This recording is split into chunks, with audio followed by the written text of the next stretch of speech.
Hey guys, welcome to the Rat Grind. Thank you so much for joining me today. Today is June 21st of 2018, and we're going to talk about the markets or crypto markets in general, where it's headed. We're going to look at Bitcoin and Ethereum and analyze them to see the probabilities of where they're going to be headed next. I know we're all excited or sort of worried of where could possibly the direction of the market will be in the next couple of days, especially heading into the weekend. And we're going to look at some news of what's happening in the crypto space, as well as some outside market insights that I want to be able to bring to you so that you can be able to get more value and get more knowledge for you to make the right decisions. So first things first, if this is your first time on this channel, please do subscribe, hit the notification bell, and smash the likes. Give me those thumbs up, guys. I really appreciate them, and it helps support this channel, gives me the motivation to keep doing this on a day-to-day basis. And as well as giving your feedback, guys. Give me your feedback, guys and gals, and comment below. Let me know what your thoughts are about the topics that we discuss, where my predictions are, potentially my technical analysis, and all of those factors that I look into to try to get the best probabilities of where the market could be heading potentially. And I'd love to hear your feedback. Correct me if there's something that I may think differently than you. I'd love to hear your opinion. I'd love to hear your feedback. So the topics that we're going to talk about today, like I said, crypto markets today are trading sideways, and Bitcoin and Ethereum are showing potential bearish breakdown. So we're going to look at the charts for that and see, and I'm going to show you why I think that is the case. Like I always tell you, this is not financial advice. Don't make trades because of my opinion. This is simply my opinion. And, you do your own research, do your own analysis so that you can be able to make the right calls and entering the trades or entering the investments on these different coins that we do talk about in this channel. So as far as news, today, the St. Louis Federal Reserve added the crypto to FRED. Basically, the FRED is the Federal Reserve Economic Data, which is in line with a lot of the big assets that are out there, right, that are being watched by the Federal Reserve. So that really adds another notch to the belt positively of the cryptocurrencies, especially the stuff that Bitcoin, Ethereum, and most especially Coinbase is doing, because they're going to be using Coinbase's data. So we're going to look at that. And Ethereum co-founder claims that trillions are waiting on the sidelines, waiting to get in. And I'm going to talk about, we're going to look at the news, talk about what potentially do these investors and institutional players need to be able to bring their assets into our space. So that's really, really exciting news. And the U.S. Supreme Court did a shout out today and say, could be that Bitcoin will be what we will be receiving in the future as far as our paychecks whenever we're going to be working. So we're going to look at that. It's just a small piece of news, but I think just small positive news, especially for such a big institution in the United States, is definitely bullish in and of itself. And also, there was some news about the U.S. Secret Service. Of course, the U.S. Secret Service is what regulates a lot of fraud and money laundering and stuff like that here in the U.S. If you didn't know that, and they want more regulations to be put in place in regards to the privacy coins, right? So we're going to talk about that piece of news, and as well as I was watching a YouTube channel from Skrilla King, and he found some data on an address that is potentially moving 8,000 Bitcoin, and we're going to talk about that. I'm going to show you his video. I'm not going to play the video.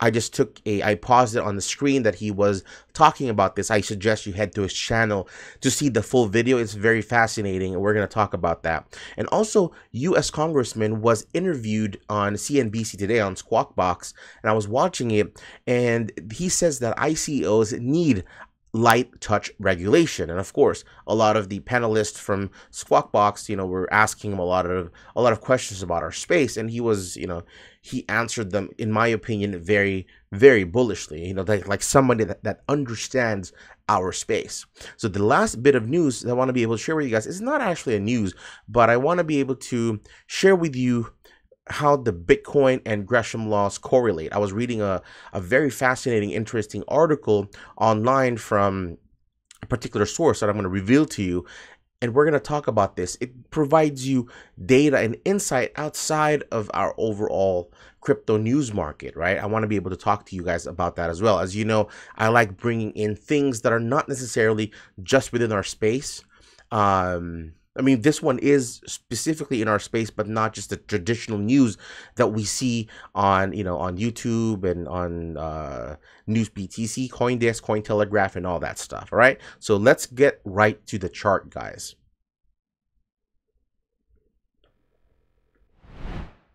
So if we look at the data behind me, we're looking at the markets, right? So as you can see, everything is in the red again. Although you will notice that the drops are not significant enough to think of this as another crash. So this is actually just a minor correction that always happens on the way up, and we hope that sustains itself so that we don't see further declines in the market.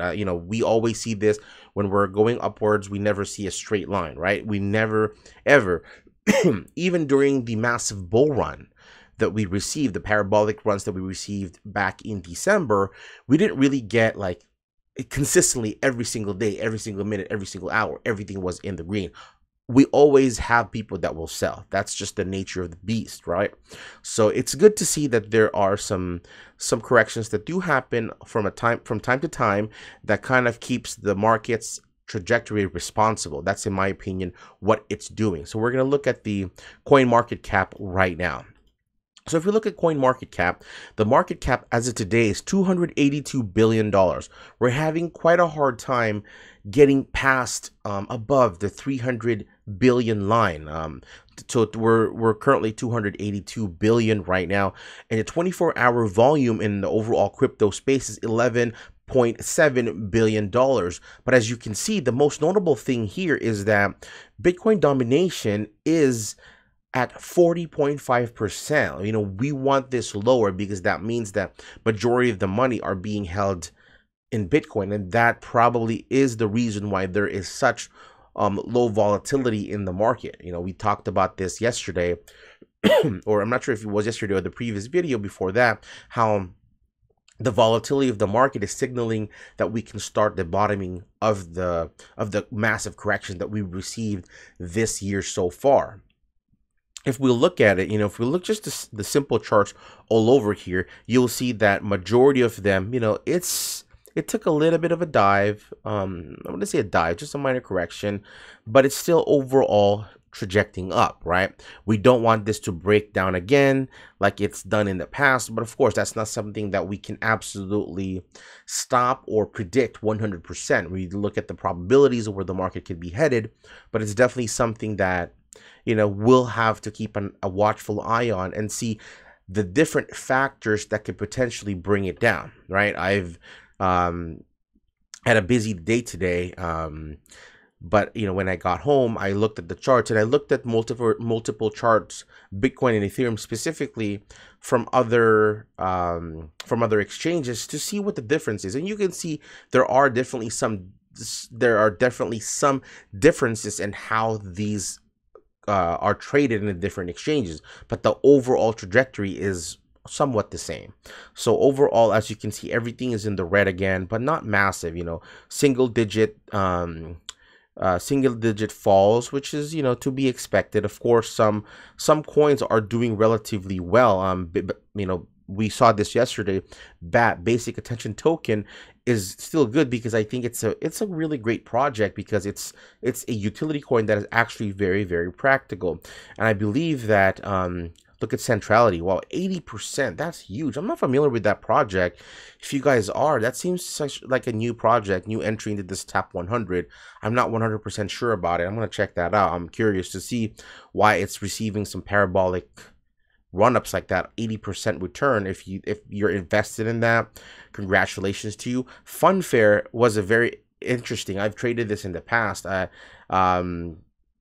It's a crypto for gambling, right? That is what it's primarily used for, and it's been going down in the last couple of weeks, and today just got a shot in the arm, just like it got revived. All of a sudden it shot up. So that's, if you're trading that, or if you own Funfair, congratulations to you.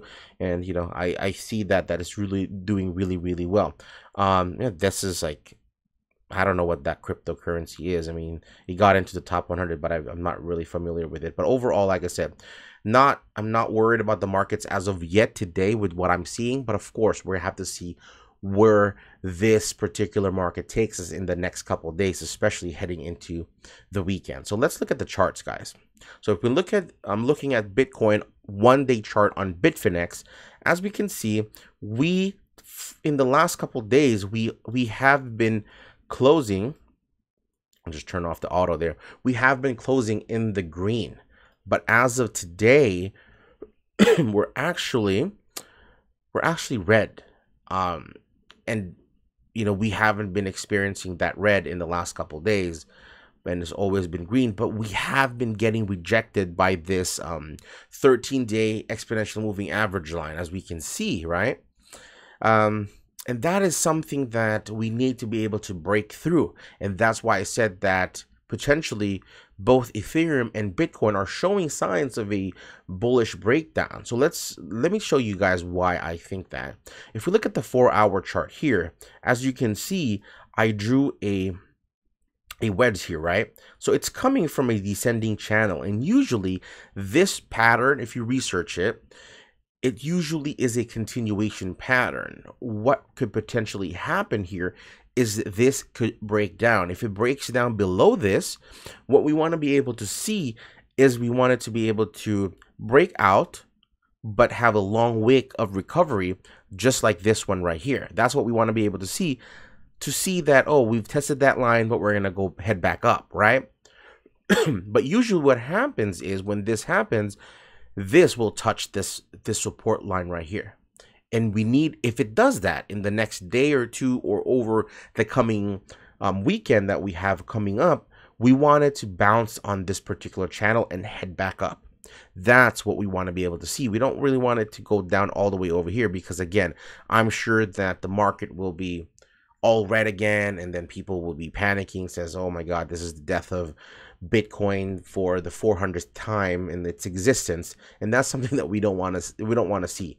There's a lot of bullish news in the space that is just, there's really no reason for us, fundamentally, Bitcoin's technology is not changing, right? I mean, also there's always improvements that are being made, but on Bitcoin in particular, Ethereum as well, there's not really news that, oh, it's been hacked, there's somebody found a flaw in the technology. I mean, it's been tested time and time again for close to a decade now that the technology of Bitcoin, although proof of work has had its technology tested when applied to other cryptocurrencies, but Bitcoin's network and Bitcoin's core functions and technology has been tested and has not has not failed as of yet. And of course, that is something that there's really nothing negative about that. That's all positive. But despite all that,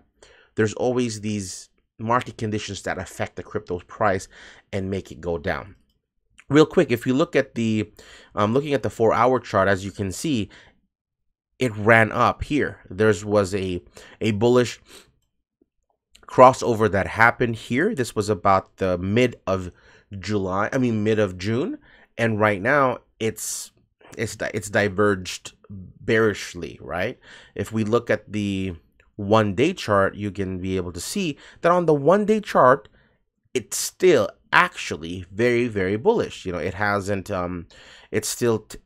tapered off. It's continuing that bullish crossover there, and we're looking at it to go up. So it depends on where you're looking at this. If you're looking at this from a 4-hour perspective, short-term perspective, then it shows that we could potentially decline. But if we're looking at it from a little bit of a longer perspective, like we should, Bitcoin is showing some very bullish indicators there. If we look at the RSI, although we've been able to break out of the oversold levels, as you can see, the indicator of the RSI, the relative strength index, is showing us that we are currently again trying to come down. That is not something that we want to see, especially on the day chart. If we look at this on the 4-hour chart, you'll see this more significantly, because here on the 4-hour chart, we actually almost made it to the oversold levels, and we're currently heading down, and this is a type of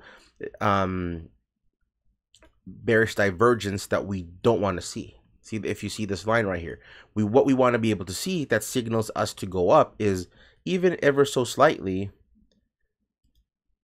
I'll show you here, like something like this. See, when you see this line that it's bullishly diverging like this, but the potential of it to go up is very significant, and that's exactly what happens.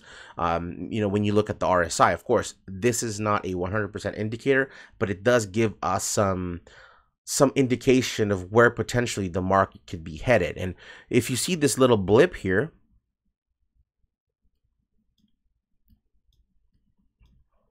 where is my, oh, there it is. If you see here, potentially that's what we could see. It bounces and then continues its way up. That's what we want to, that's what we're hoping for to see on the charts for Bitcoin, right? So let's look at Ethereum, guys.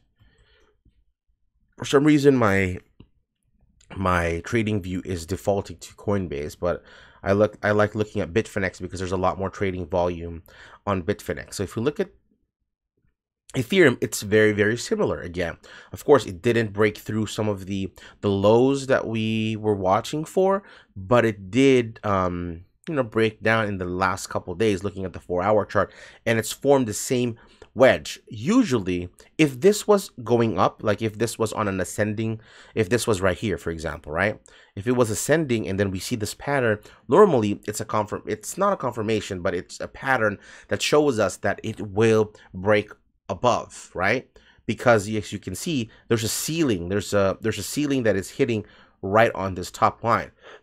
And we keep testing that ceiling, eventually the market will break through. But because of this coming from a downward trend, potentially this is a continuation pattern that will break out. So if it breaks out here, we want it to bounce on this particular line on the 514, and you know, at the lowest maybe bounce on the 460 line and then head back up. So again, if you look at the charts, we're looking at the 4-hour chart here. It's the same as Bitcoin.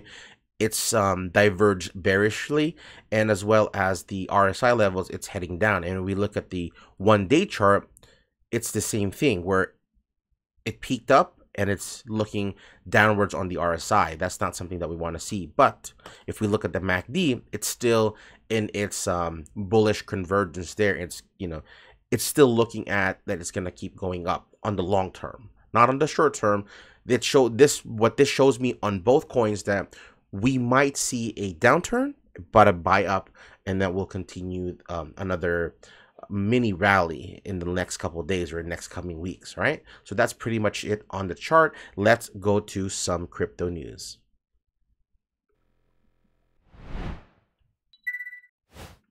So the first bit of news, this is from CoinDesk, is the St. Louis Federal Reserve now tracks crypto prices on its research database, right? They say that according to an announcement on Tuesday, the Federal Reserve economic data and as extensive database maintained by the Central Bank of St. Louis. I mean, among the central banks, St. Louis Central Bank has been the most bullish on crypto in general, right? Majority of the Federal Reserves of the different places in the United States, the different branches, are definitely questioning the existence of cryptocurrencies in general, but St. Louis has been the most bullish out of all of them. And they're using, as they say here, they're currently using Coinbase's data, and it goes all the way back to 2014. So they're gonna be tracking all the pricing and data all the way back to 2014, and eventually when Ethereum Classic is added into it, potentially that could be added as well. So that is something that's definitely something that we want to be able to see, because there's more of a confirmation of our industry being accepted in not only within our space, not only in the tech community, but in the widespread financial sector, and as well as, you know, just the regular for the regular adoption in the mainstream. So the next bit of news that I want to talk to you guys about is Charles Hoskinson, right? He's one of the Ethereum founders. He's currently heading Cardano, right? He's from IOHK, and he said that what's often missed by the cryptocurrency is going to die broken record media is that after the next wave of regulation, which we're all hoping for, we need a sweeping regulation, not just, you know, the trickle effect of, oh, this is our opinion on this as a CFTC or the Security Exchange Commission. This is what our opinion on this as a country in India. We're going to unban cryptos and all that stuff. We need a sweeping regulation to come in. And Wall Street is showing up to the party with all their locked up capital, with tens of trillions of dollars entering the space eventually, and the future is bright. And there was an article that's sort of related to this that I want to talk to you guys about. It says at least 20 billion in crypto investment awaits custody, streamlining, and approval. Coinbase has already come out that, you know, they're already offering products for custody. And that is something that a lot of the other financial institutions, I know Goldman Sachs is also looking at that. It says that there are a lot of investors where custodianship was the final barrier. Over the next year, the market will come to recognize that custodianship is a solved problem. I mean, it is. Coinbase is already offering products here, and the CFTC, the SEC has already come out to say that pretty much Bitcoin and Ethereum are commodities, right? They're not securities. So that is also something that's solved. And this will unlock a big wave of capital. This is from the hedge fund Multicoin Capital. Kyle Samini told Olga Karif and Sonali Basak by phone, and this was on Bitcoin.com. So this coincides with what Charles Hoskinson is saying as well. So that's really, really great news. I know, like I keep telling you guys, I don't expect the markets to parabolically rise again.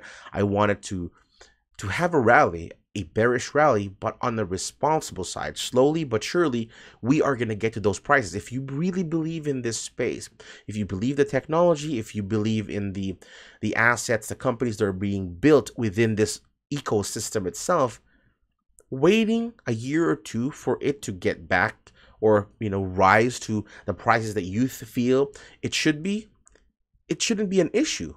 Because if you believe something will exist in the long term, shouldn't be a problem, right?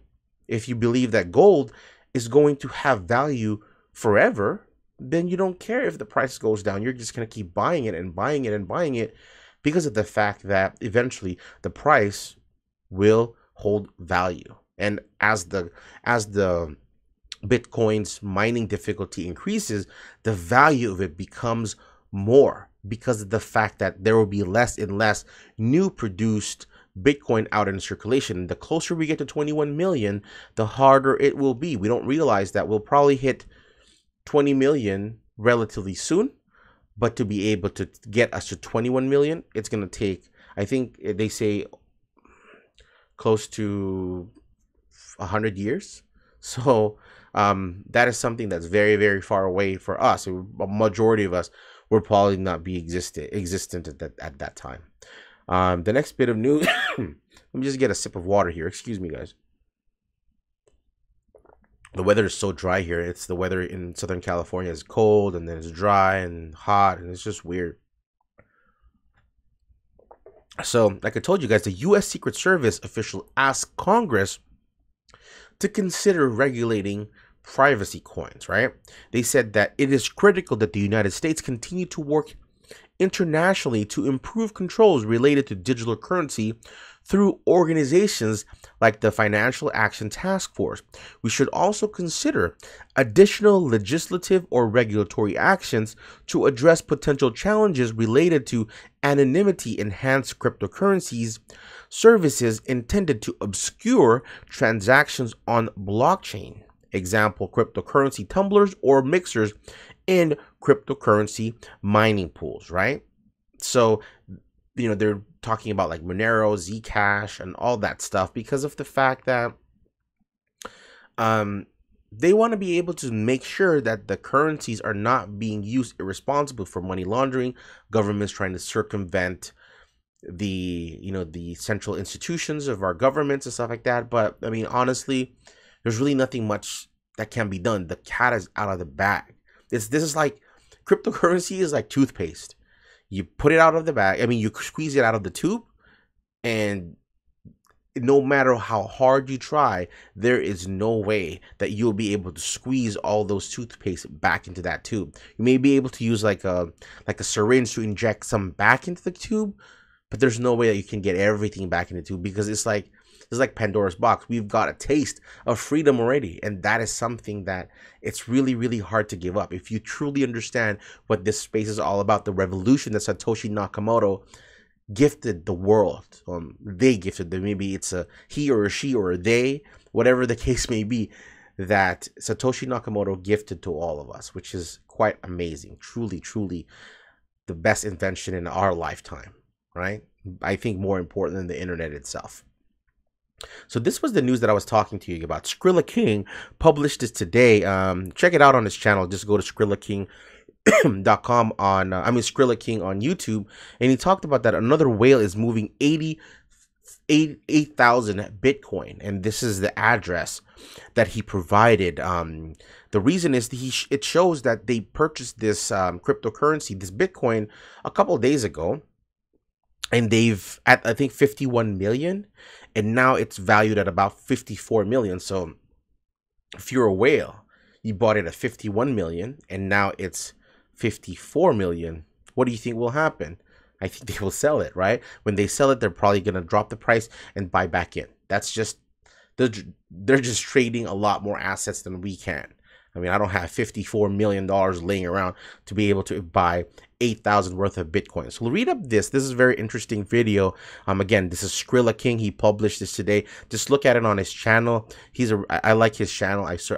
I'm subscribed to his channel. I like the updates that he provides. Oh, my notification got turned off, so I know when he puts out new content. So check that out. And also the next bit of news that I want to talk to you guys about was Warren Davidson is a representative from our U.S. Congress from Ohio. He's a Republican from Ohio, and he was interviewed on CNBC today by Squawk Box. And he said that, of course, he was asked traditional questions about cryptocurrencies. You know, it's being, I don't understand why people still ask, oh, this Bitcoin is being used by majority of illegal, for illegal activities and stuff like that. I don't know why that question still comes up. That's sort of an ignorant question, but it still does come up. I guess maybe a lot of people still wonder about that because that's sort of, that's what everybody's talking about in other places. But for us in the space, we already understand that cash is the #1 financing exchange tool that a lot of criminals, terrorists, and all these bad actors use to exchange value. If you deal with cash, you can't really trace that. Blockchain is absolutely traceable. It's traceable so long as you get the address. You'll be able to see all the transactions that ever happened. So, I mean, the IRS already has the tools for them to be able to track all that stuff. So I'm sure if the IRS has it, the whole government has it as well. So that's something that we want to be able to look at. But talking about this back a little bit, he said that the regulation on ICO needs to be light touch because he's one of those proponents that does not want to stifle innovation within this space. This is like the .com space where a lot of these coins that exist today will not exist. When we were looking at that chart there, can you imagine there's a scry.info? I don't even know what coin that is. I've never heard of it. Maybe you guys have. I'm just ignorant. I haven't been looking at that. But I've never heard of that particular coin. And it broke through the top 100. And for it to break through the top 100 of over 1,600 cryptocurrencies, coins, assets, and stuff like that, that's quite significant. That means there's a lot of money that went into that particular project. So, these SHIT coins do exist and will get weeded out eventually. So that's what we want to be able to see, and that's what the regulation is going to help us clean. So the last bit of topic that I want to be able to talk to you guys about is Gresham's law and Bitcoin. This is quite fascinating. Read this article. I'm going to link it on the description so you guys can check it out. I'm going to read all the articles. I'm going to start doing that. I know that I cover some topics here and you may not know the source, or you may try to figure out where I got them. I'll give you the exact source on the description below so that you can be able to link to it and read them. This was on Zero Hedge by Tyler Durden. This was published yesterday. I pocketed it. Basically, like, as a bookmark for read later, and I wasn't able to read it until today when I had some time. And I'll just read you some portions of this particular article because I can't paraphrase it enough. I mean, I can't give it justice if I just paraphrase it. And I'm just going to read you portions of it. So the first thing is, rather suddenly, the state-issued fiat currency Bolivar lost 99% of its purchasing power. They're talking about the Venezuelan fiat currency, right? Gresham law holds that bad money drives out good money, meaning that given a choice of currencies, broadly speaking, money that serves as a store of value and a means of exchange, which is the dollar is definitely yen, peso in the Philippines, Mexico, won in Korea, they're all store of value and means of exchange. People use depreciating or bad to buy goods and services and then hoard good money that is appreciating or holding its value. So people want to be able to get rid of their coins or currencies that they don't deem as valuable anymore, right? So for example, people will buy real estate. They're not really going to use real estate to exchange value. They use it to store value, but they're not going to use that as a means of exchange. And this happened with the Weimar in Germany back in, after World War I, before World War II, where there's hyperinflation that happened. And before it hyperinflated, of course, they experienced inflation. And what happens is, if you're not familiar, people, because they see that the value of their gold and stuff like that is gonna go, it's gonna grow, and the value of currency is going to go less. They're gonna try to spend as much of it, right? And then they're gonna hold their assets. They're gonna keep their gold. But once they see that the value is dropping, they're gonna start holding those things that they find valuable because they don't want to lose it, because they feel that it will be a better store of value. And this this article talks about how in Venezuela, the people that bought Bitcoin with the drop of the 99% buying power of the Bolivar, their money was kept safer because Bitcoin was a better store of value over their fiat currency Bolivar. They said their interpretation of this, to me, this indicates or implies that Bitcoin's use case is more as a reserve currency or store of value and less as a currency for use in daily transactions. And I believe this, guys. And we've talked about this in this channel. We've talked about it in other videos. I don't really believe that Bitcoin is a practical way for you to exchange value. I can't go buy groceries with Bitcoin. It's just not. I mean, even with the Lightning Network, I don't know. It's more of a store of value. But of course, you guys disagree with me, and let me know your thoughts on that. In general, I will not relinquish my Bitcoin in exchange for t-shirts or Snicker bars. That's very true. I'm not going to use Bitcoin because I find so much value in it. I'm going to hoard it. I'm going to keep it. Currency, Snickers bars. If the seller will accept either Bitcoin or fiat currency, I'd rather use my fiat currency. I will prefer to pay for t-shirts and Snicker bars using fiat currency. On the other hand, when I want to purchase something and I do not have enough fiat currency to pay for it, in this case, I may use my reserve currency. Bitcoin, for example, if I want to purchase a house and I only have enough fiat currency for 20% of the price, in this case, I may use my reserve currency to pay the other 80%. This example assumes that paying the full price by fiat currency is an option. If I had enough fiat currency to pay the entire price, I would pay by fiat currency, meaning they're trying to get rid of the money that is they seem unvaluable. And this is precisely the reason why a lot of the credit card companies are stopping us from using credit cards to purchase Bitcoin. Because think about it, the credit that they're lending us, this is just made up digital numbers that they assign value to. They say your credit limit is $10,000. Where did that 10,000 come from? If your money really had value, think about this. When you go to the bank, right, you deposit $100 or whatever the fiat currency that you have in your country. You go ahead and deposit that money. That exact same bill, right? $100. You give it to your teller and you deposit that into your account.